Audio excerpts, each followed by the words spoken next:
Well, welcome everybody to another edition of Lewis at Large. Yours truly, Warner Lewis from the flight deck, and we are very pleased to have you here. Some Smart Talk Radio is in your future.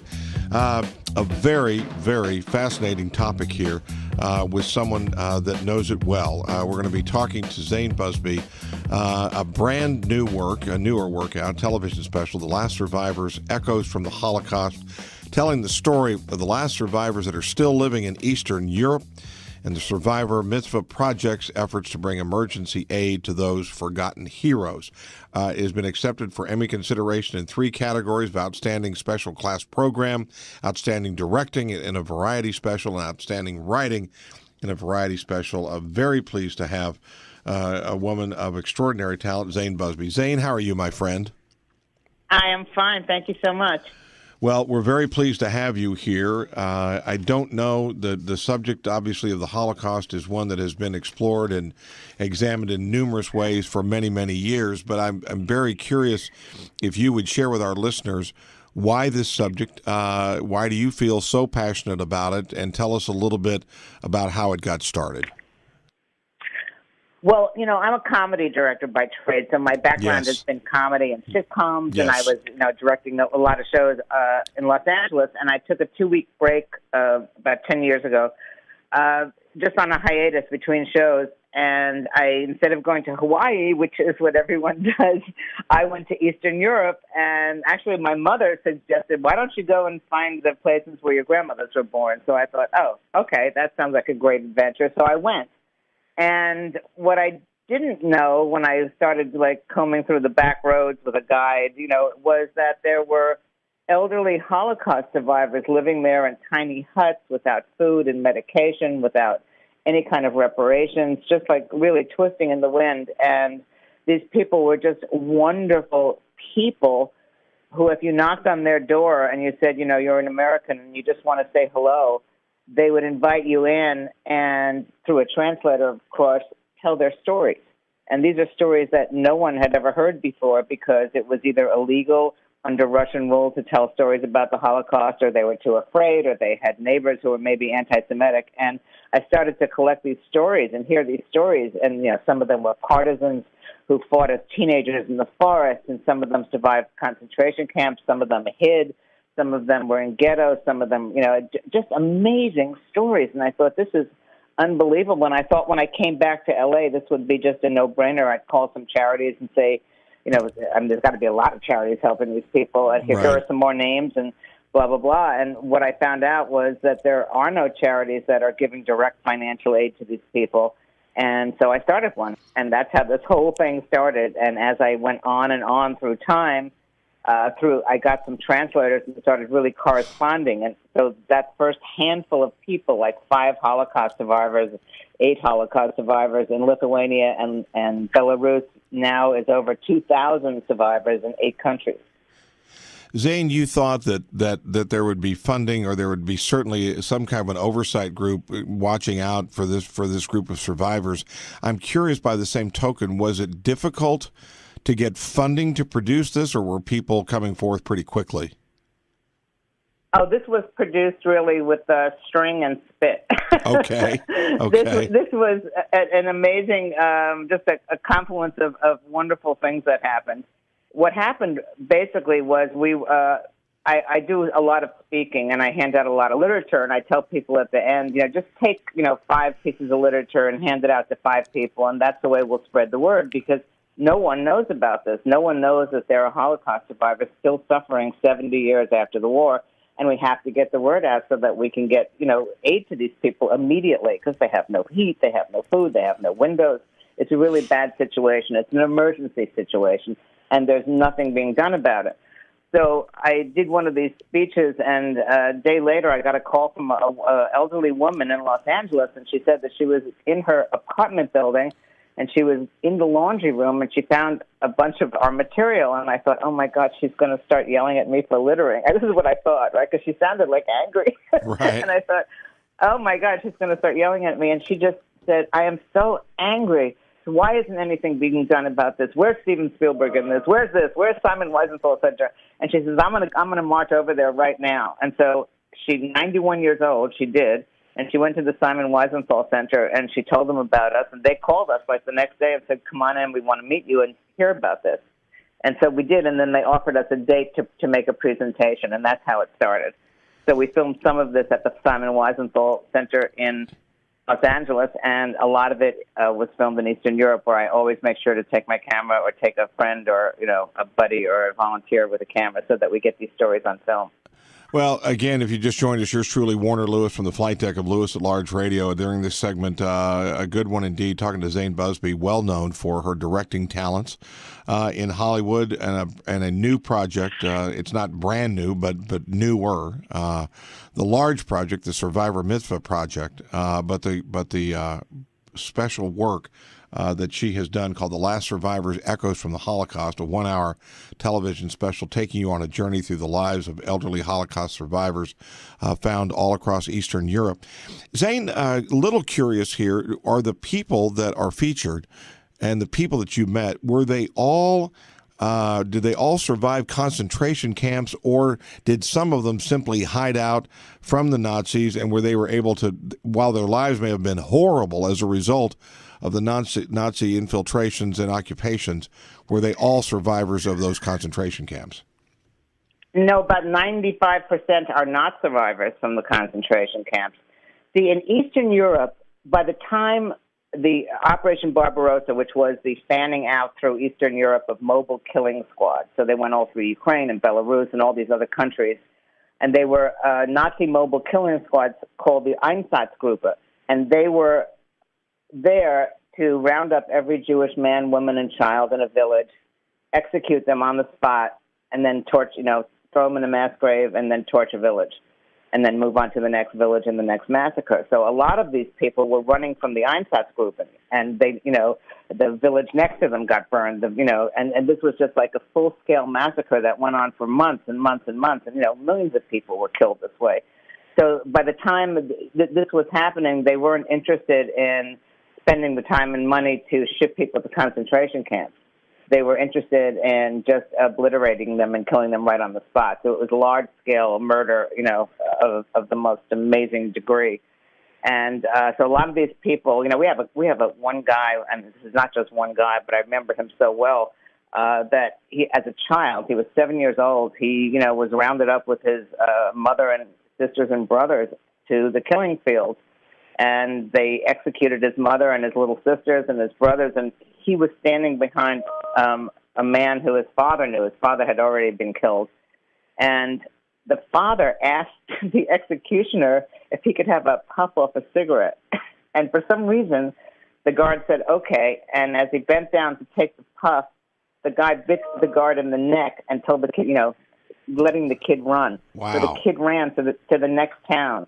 And then by the time he got to the next town, he was there like one night hiding, and the Einsatzgruppen came to that town to start murdering people. And he ran again. So he ran from the killing squads 3 times. So I asked him about that, and he said, yes, sometimes I still dream that I'm running. It's amazing. Yeah, I'm curious as to how difficult was it for you to separate the director in you, the actress in you, the documentarian in you from the humanity in you? Because you had to look at some of this clinically, but it must have been awfully difficult. Well, it's just so astounding to hear these stories, and I think it wasn't that difficult because, your heart goes out to these people, but also they're such an incredible group of people. I never heard one of them, not one of them, and I have been with, hundreds and hundreds and hundreds, who was in any way bitter. Of course they were sad and they were this, but they looked at life as a great opportunity to do better. In other words, they want a better world for everyone. They want to tell their stories now. They want to remember so that the next generation won't forget. So they're a very positive group of people, and maybe that's why they survived. I don't know. They're a very positive group of people on the whole. So it was amazing to me to be able to sit with a guy like, I remember in 2010, it was New Year's Eve, and I was in a small wooden hut with a guy who, as an 18-year-old, fought in the Battle of Stalingrad. Where are you going to get that opportunity to sit at someone's knee and hear that story over, 20 vodkas, which is what they drank? Yeah. So, you hear that story, and I asked him, because he lives in Ukraine, I said, how do you feel you're living among the same people who actually murdered your family? I mean, how is this possible? He says, it was a great lesson for me. He said, you have no right to be proud of your religion, your race, the color of your skin, or your country, because you had nothing to do with any of that. He said, but if you comport yourself as a decent human being, and if you're kind to people and compassionate to people, and you help people, then your race, your religion, and your country can be proud of you. And I thought that's an amazing statement.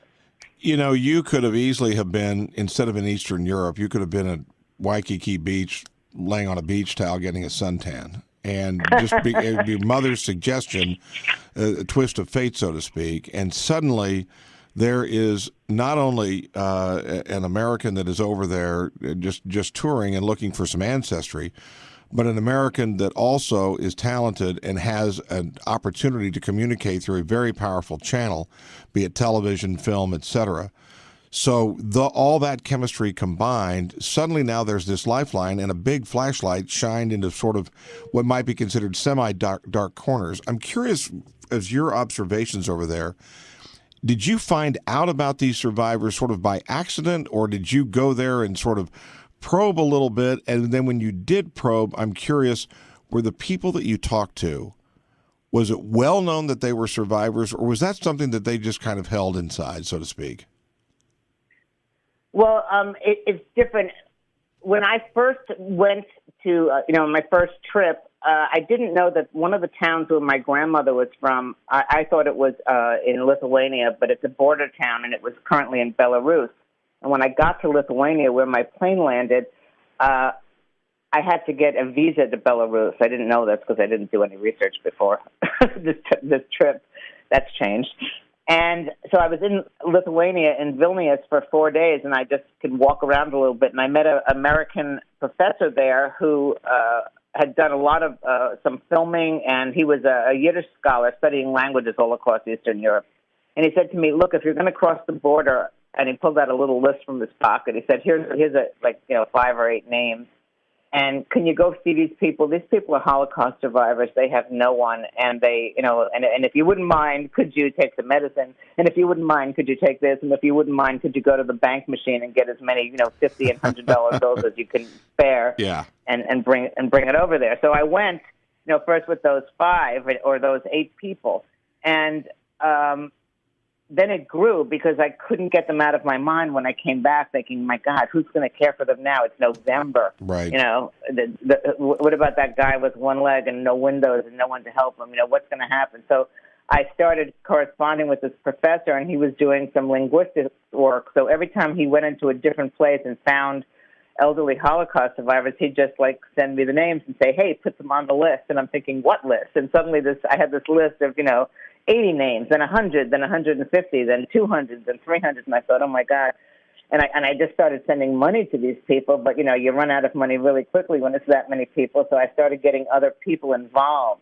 And the list just started to grow to over 2,000 people, through survivors who would say, I'm very poor, but there's a woman down the block who's much poorer. And they would tell us about another woman, and suddenly she'd be on the list. Yeah. But so that's the way the list started to grow when we found these people. And for most of them, they had never told their story to anyone before. They were either too afraid, it was illegal, as I said, in some places to talk about it. They were living next door to the same people who had murdered their family. I mean, there's a great story about a woman who's still alive. She's in Ukraine. She was, I think, must have been 6 years old. Her family is arrested and taken to a very small concentration camp that I had never heard of called Pechora. Have you ever heard of this? Yeah. I mean, there's so many. Yeah, I had never heard of this camp. So they get there. They don't know why they're there. They don't know anything. Of course, there's no social media. There's no news channel. They don't know what's going on. And as soon as they get there, they realize this is a starvation place. And the father leaves to He jumps the fence and runs back to the village to sell some of their belongings to buy some bread. So he brings back some bread, and the minute he comes back, they shoot him.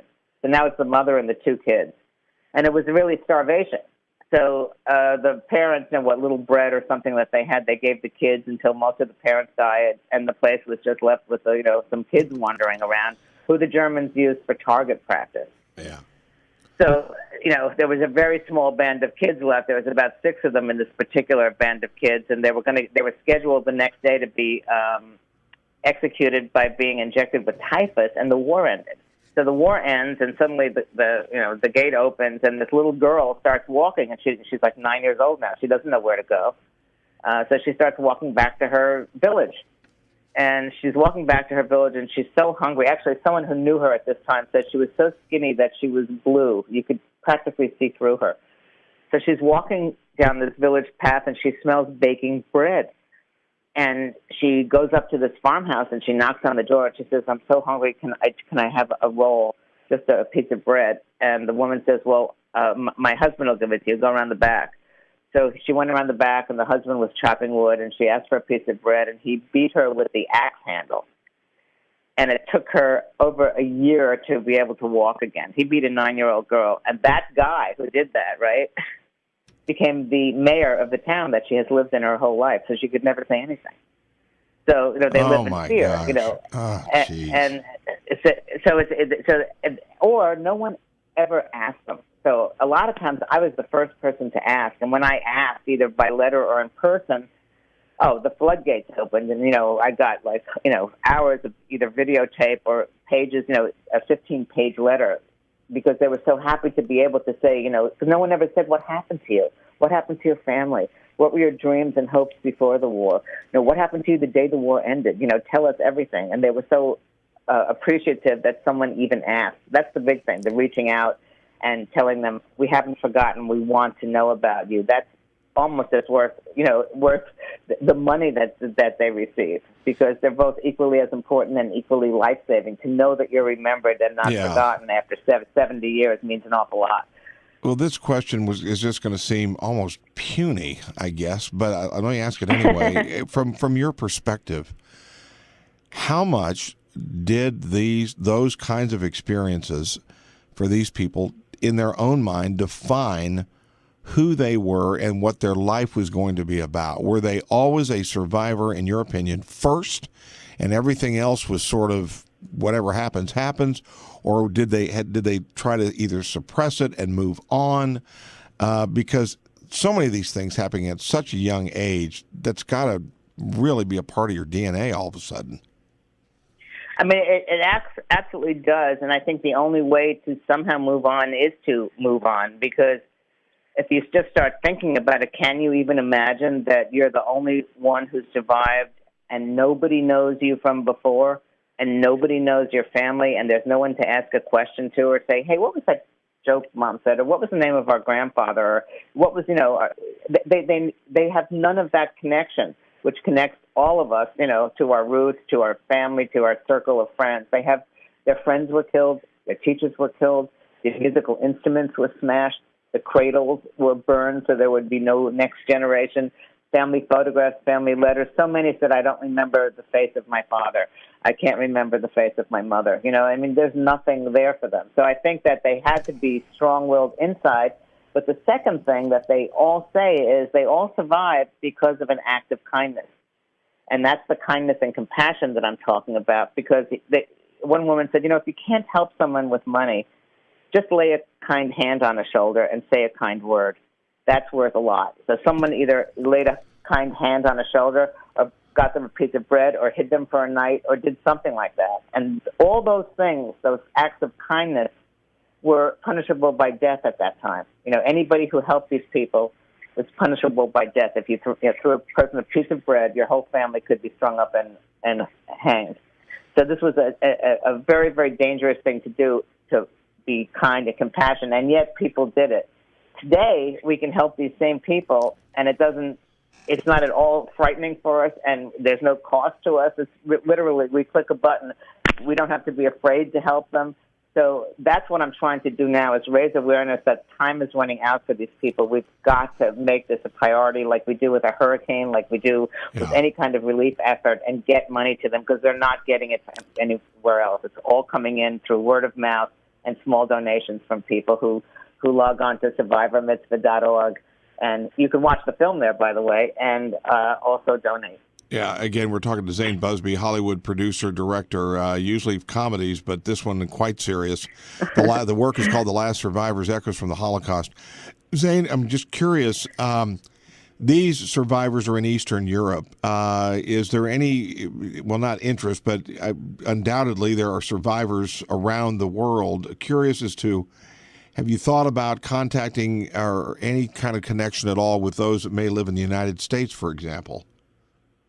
Well, there are needy survivors everywhere, but in the United States, for example, there's a claims conference that has given them some reparations money. There's social work for old age. There's everything from pensions to health care to Medicare to assisted living facilities to nursing homes. So there is help for the elderly and for elderly Holocaust survivors. Not that some of them don't need more; they do, but for these people, can you imagine aging in place with no medicine, no doctors, no assisted living, no health care? So for these people, say a drug, say any of us need a medication, and that drug may be $2 a pill or more, right? But we have medical insurance, so we don't pay that. We pay $4 for the whole prescription. Well, they have to pay the $2 for the pill. So if they only getting from their pension maybe $50, if they get a pension at all, they can't spend $60 on a medication, so they don't take the medication. They go blind because they have to eat and they have to heat their hut or apartment. So it's always a choice every single day. Do I eat? Do I take a pill? Or do I, heat the apartment? Right. And I don't want them to have that choice. They don't need to have that choice. Right now, they should be receiving the best that life has to offer. They've already received the worst, and we can all help them. And it's such an incredible feeling to be able to help and change a life in a second, because I have seen it. I just got back from Eastern Europe and saw the results of the first people that we helped who have been on the list over 10 years. And they're fabulous. They live in clean places. They're dressed well. They have plenty to eat. Their entire lives have been changed. The ones who couldn't see had eye operations.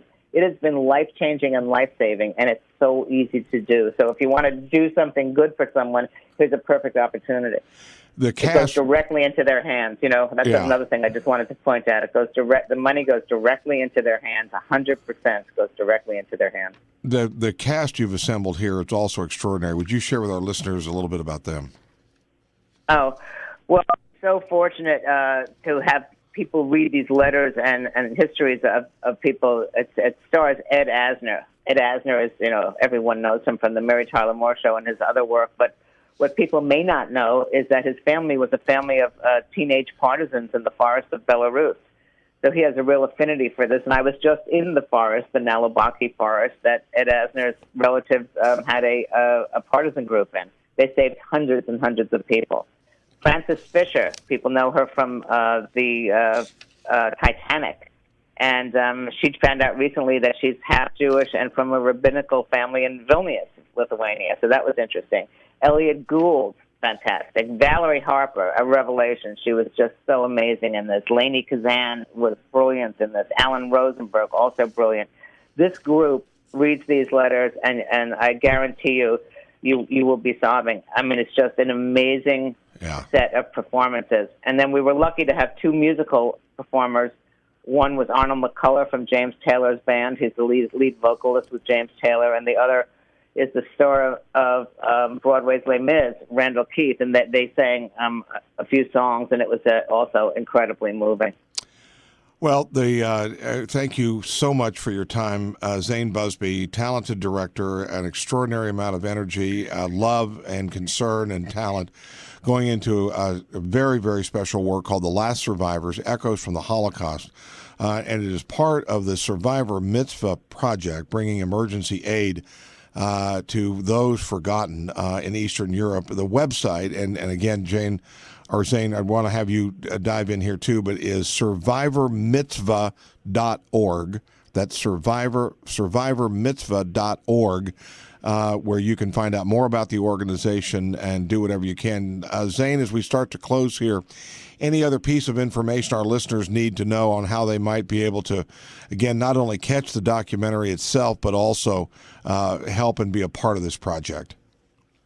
Yes, we need all the help we can get right now. So there's a big push to be able to help all the new people that we found, elderly people living in huts in Eastern Europe with no heat, no medication, no food. So everyone can help. Every dollar counts. If you can give $1 or $10,000, it's all going to go right into their hands. We tried to give each survivor $150 a month so that they can live with food, heat, and medication. That's our goal. It's not always possible because there's far too many of them than there are donors. So we're trying to increase our donor base and let everyone participate in this life-saving effort, because these are the last generation of Holocaust survivors, and we are the last generation who have the honor and the duty to help them. Very, very beautifully said. I know our listeners will respond. Thank you again so much. And as we close out here, I do want you now to give you permission to please go to Hawaii for a few days and enjoy yourself. Let's catch up on that one. But again, thank you so much for your efforts, and thanks for sharing time with us today.